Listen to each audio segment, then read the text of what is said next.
Assalamualaikum warahmatullahi wabarakatuh. Pada kesempatan kali ini kita akan belajar tentang klasifikasi makhluk hidup.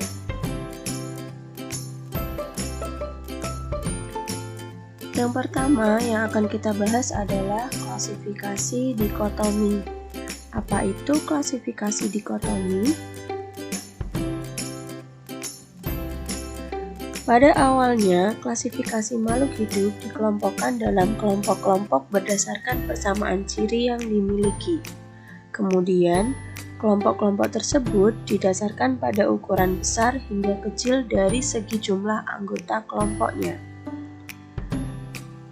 Dalam suatu pengelompokan, semakin ke bawah persamaan yang dimiliki oleh anggota dalam suatu tingkatan klasifikasi akan semakin banyak dan memiliki perbedaan yang semakin sedikit.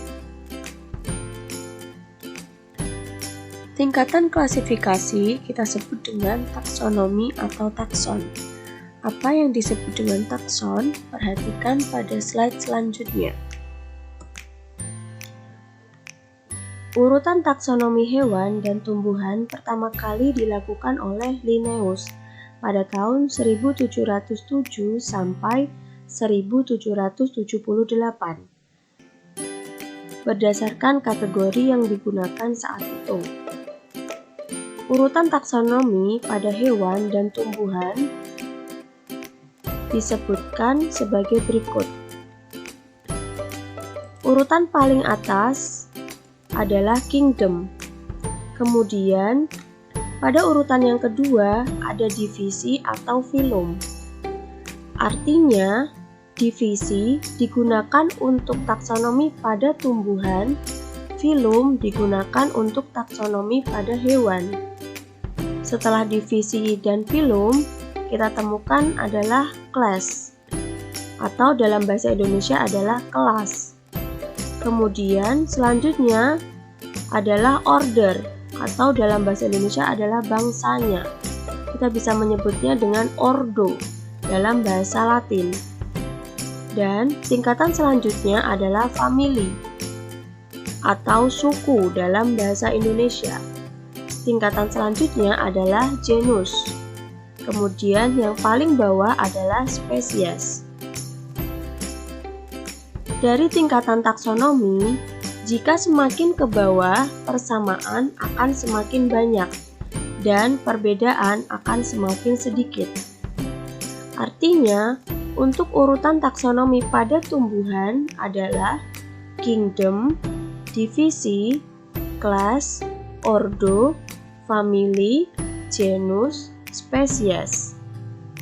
Sedangkan urutan taksonomi pada hewan, kingdom, filum, class, ordo, family, genus, spesies.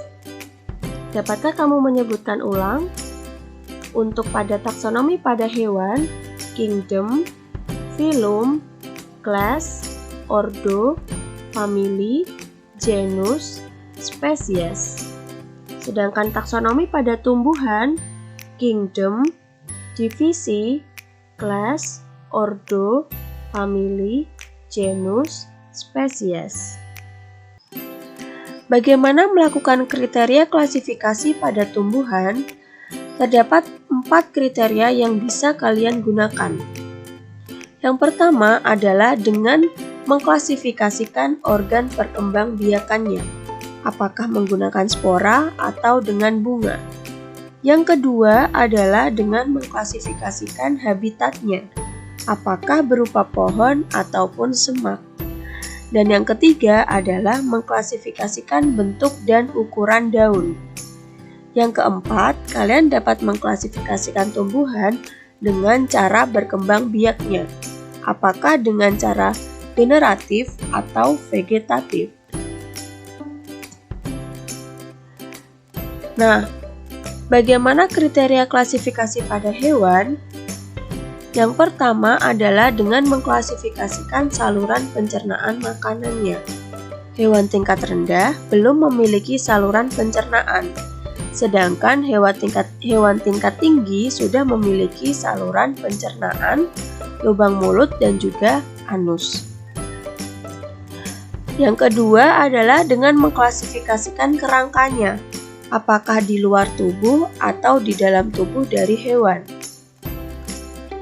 Dan yang ketiga adalah anggota geraknya, apakah berkaki 2, 4, atau tidak berkaki.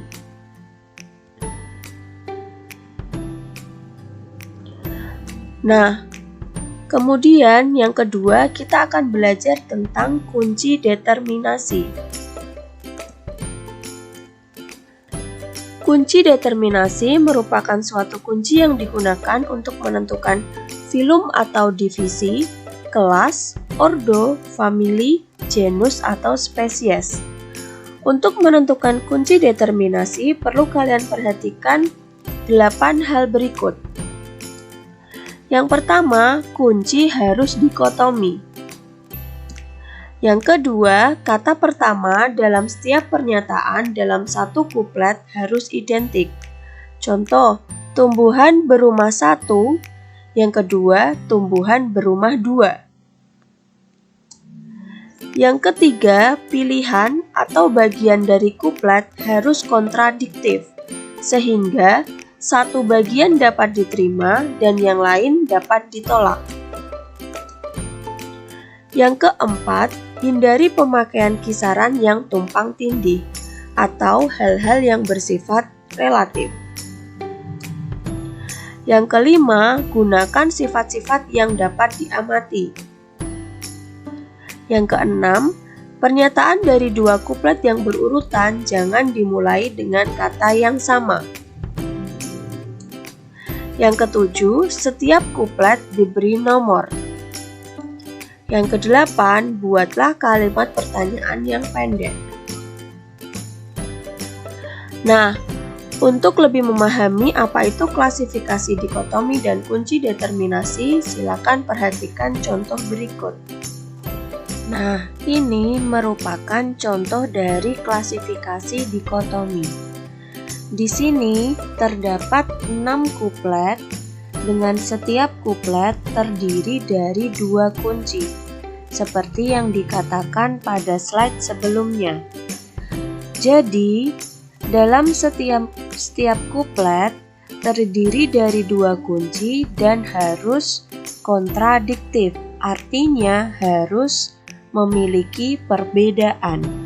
Misalnya, untuk kuplet yang pertama, yang A hidup di darat, maka untuk kuplet 1B kita pilih hidup di air. Sehingga nanti jika hewan hidup di darat, maka kita pilih 1A. Tapi jika hewan hidup di air, maka kita pilih 1B.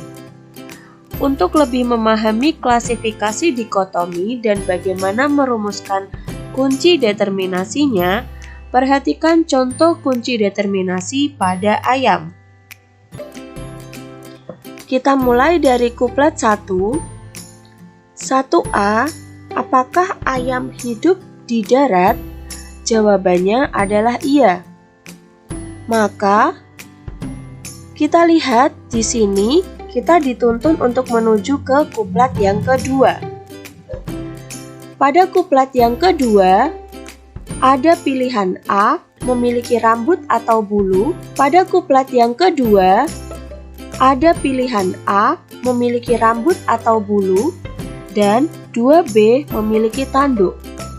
Ayam memiliki rambut atau bulu, sehingga kita pilih yang 2A. Jadi setelah 1A, maka 2A.